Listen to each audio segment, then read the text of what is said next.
இதுபோன்று சட்டமன்ற உறுப்பினர்களிடம் பேரம் பேசப்பட்டு வந்ததும் தாவேகாவை சார்ந்த அந்த சட்டமன்ற உறுப்பினர்கள் மூலம் ஆட்சி கவிழ்ப்பை அரங்கேற்றுவதற்கான ஒரு முயற்சியிலே திமுகவை சார்ந்த செந்தில் பாலாஜி ஈடுபட்டார் என்பதும் காவல்துறை விசாரணையில் தெரிய வந்தது. அது மட்டுமல்லாமல் அமைச்சர்கள், ஆளும் கட்சியினுடைய மூத்த அமைச்சர்கள் செய்தியாளர்களை சந்திக்கும் பொழுது கூட சொன்னார்கள், எதிர்க்கட்சி தலைவர் உள்ளிட்டவர்கள் எல்லாம், அதே போன்று திமுகவினுடைய தலைவர் உள்ளிட்டவர்கள் எல்லாம் இன்னும் 3 மாதங்களில் இந்த ஆட்சி கவிழ்ந்துவிடும் என்று பேசிக் கொண்டிருக்கின்றார்கள். எனவே எங்களுக்கு அப்பொழுது சந்தேகமாக இருந்தது, திமுக ஏதேனும் திட்டம் வைத்திருக்கின்றது ஆட்சியை கவிழ்ப்பதற்கென்று. இப்பொழுது காவல்துறை விசாரணை மூலமாக அந்த உண்மை தெரிய வந்திருக்கின்றது. சென்னையை சார்ந்த நபர்கள், கரூரை சார்ந்த நபர்கள் எல்லாம் கைது செய்யப்பட்டிருக்கின்றார்கள். அவர்களுடைய பின்னணியிலே செந்தில் பாலாஜி தரப்பினர் தான் இருக்கின்றார்கள் என்பது தெரிய வந்திருக்கின்றது. எனவே ஆட்சி கவிழ்ப்பு தொடர்பாக அவர்கள் முயற்சித்திருக்கின்றார்கள். அதன் காரணமாகத்தான் கட்சி நிகழ்ச்சிகளில் திமுகவை சார்ந்தவர்கள் இன்னும் 3 மாதங்களில் ஆட்சி கவிழப் போகின்றது, தேர்தலுக்கு திமுக தொண்டர்கள் தயாராக வேண்டும், எப்பொழுது வேண்டுமானாலும் தேர்தல் நடைபெறக்கூடும் என்றெல்லாம் சொல்லியிருந்தார்கள் என்று சொல்லப்பட்டது. இந்த நிலையில் தற்போது செந்தில் பாலாஜி தரப்பில் ஆஜராகி இருக்கக்கூடிய மூத்த வழக்கறிஞர் என்ஆர் இளங்கோ குதிரை பேரம் பேசியதாக கூறப்படக்கூடிய தொலைபேசி பேச்சுகள் எல்லாம் பதிவு செய்யப்படவில்லை என்று சொல்லியிருக்கின்றார். சம்பவம் நடந்த 2 நாட்களுக்கு பிறகு புகார் அளிக்கப்பட்டுள்ளது, அரசை கவிழ்க்க சதி என யூகத்தின் அடிப்படையில் கூறியிருக்கின்றார்கள் என்று செந்தில் பாலாஜி தரப்பில் ஆஜராகி இருக்கக்கூடிய மூத்த வழக்கறிஞர் என்ஆர் இளங்கோ குறிப்பிட்டிருக்கின்றார்.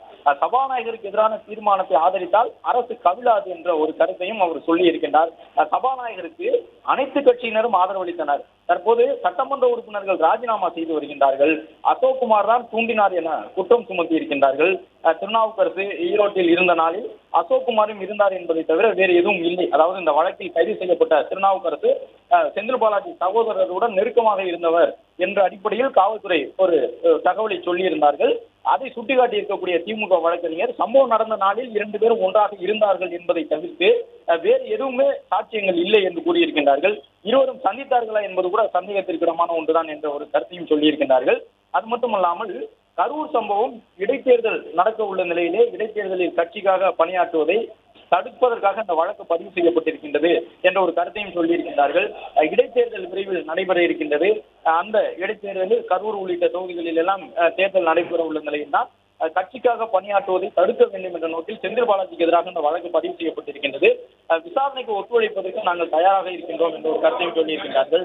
அசோக்குமார் தரப்பிலே ஆஜராகி இருக்கக்கூடிய வழக்கறிஞர் குமரேசன் எப்போதெல்லாம் சகோதரர் செந்தில் பாலாஜி மீது வழக்கு பதிவு செய்யப்படுகின்றதோ அந்த வழக்குகளில் அசோக்குமாரையும் சேர்த்து விடுகின்றார்கள். அதாவது செந்தில் பாலாஜிக்கு ஆதரவாக ஒரு வழக்கறிஞர் என்ஆர் இளங்கோ, செந்தில் பாலாஜியினுடைய சகோதரர் அசோக்குமாருக்கு ஆதரவாக ஒரு வழக்கறிஞர் குமரேசன் வழக்கறிஞர் அவர்கள் வாதத்தை முன்வைக்கும் போது எப்போதெல்லாம் செந்தில் பாலாஜி முன்னாள் அமைச்சராக இருந்தவர் அவருக்கு எதிராக வழக்குகள் எல்லாம் வருகின்றதோ அப்பொழுதெல்லாம் அவருடைய தம்பியையும் வழக்கில் சேர்த்து விடுகின்றார்கள். இது ஒரு நடைமுறையாகவே வைத்துக் கொண்டிருக்கின்றார்கள் என்ற அடிப்படையிலே தன்னுடைய வாதத்தை வைத்திருக்கின்றார். ஏற்கனவே செய்தியாளர் சந்திப்புகளில் இது தொடர்பாக பேசப்பட்டதாக புகாரில் கூறிய நிலையில் அது குறித்து எந்த புகாரும் அளிக்கவில்லை என்றெல்லாம் சொல்லியிருக்கின்றார்கள். சட்டமன்றத்திலே பெரும்பான்மை நிரூபிக்கப்பட்டுள்ள நிலையில் தற்போது பெரும்பான்மையை நிரூபிக்க வேண்டும் என்று கேட்க முடியாது. 108 உறுப்பினர்கள் இருக்கின்றார்கள். 35 கோடி குதிரை பேரம் என்பது யூகத்தின் அடிப்படையில் தான் சபாநாயகருக்கு எதிரான தீர்மானத்தின் மூலம் ஆட்சியை கவிழ்க்க முடியாது என்ற ஒரு கருத்தையும் தற்பொழுது வழக்கறிஞர்கள் முன்வைத்திருக்கின்றார்கள். இது திமுக சார்பில் முன்வைக்கக்கூடிய ஒரு முக்கியமான வாதமாக இருக்கின்றது. இது ஏற்கப்படுமா என்பது இன்னும் சற்று நேரத்தில் தெரிய வரும். இது ஏற்கப்பட்டால் செந்தில் பாலாஜி மற்றும் அவருடைய சகோதரர் அசோக்குமாருக்கு ஆதரவாக முன்ஜாமீன் கிடைப்பதற்கான வாய்ப்பு இருக்கின்றது. அதே நேரம் இந்த வாதங்களின் மூலமாகவே திமுக தரப்பு வழக்கறிஞர்கள் ஒரு தகவலை சொல்லுகின்றார்கள். அதாவது இந்த ஆட்சிக்கு ஏற்கனவே பெரும்பான்மை இருப்பது நிரூபிக்கப்பட்டு விட்டது. எனவே ஆட்சி கவிழ்ப்பை சபாநாயகருக்கு எதிரான தீர்மானத்தின் மூலமாக அரங்கேற்ற முடியாது என்று திமுக தரப்பு வழக்கறிஞர்கள் சொல்லியிருக்கின்றார்கள். இதில் ஒரு முக்கியமான கருத்து இருக்கின்றது. அதாவது தமிழக சட்டப்பேரவையிலே பெரும்பான்மையை நிரூபிப்பதற்கான ஒரு தீர்மானத்தை கொண்டு வந்தால் அடுத்த 6 மாத காலத்திற்கு மீண்டும் அதே போன்ற ஒரு தீர்மானத்தை கொண்டு வர முடியாது.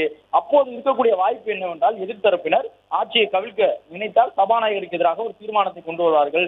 சபாநாயகர் அந்த தீர்மானத்தில் தோற்று போனால் ஆட்சிக்கு புதிய பெரும்பான்மை இல்லை என்பதை போன்ற ஒரு கருத்து உருவாகும்.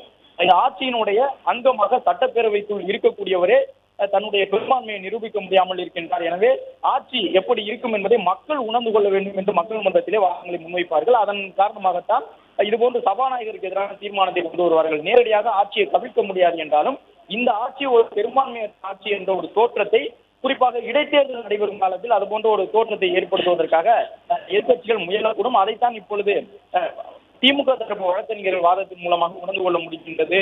அதே போன்று செந்தில் பாலாஜி தரப்பில் ஆஜராகி இருக்கக்கூடிய மூத்த வழக்கறிஞர் என்ஆர் இளங்கோ குதிரை பேரம் என்ற தகவல் எல்லாம் பொய்யானது, யூகத்தின் அடிப்படையில் அதை சொல்லுகின்றார்கள் என்ற ஒரு கருத்தை சொல்லியிருக்கின்றார் என்பதையும் பார்க்கின்றோம்.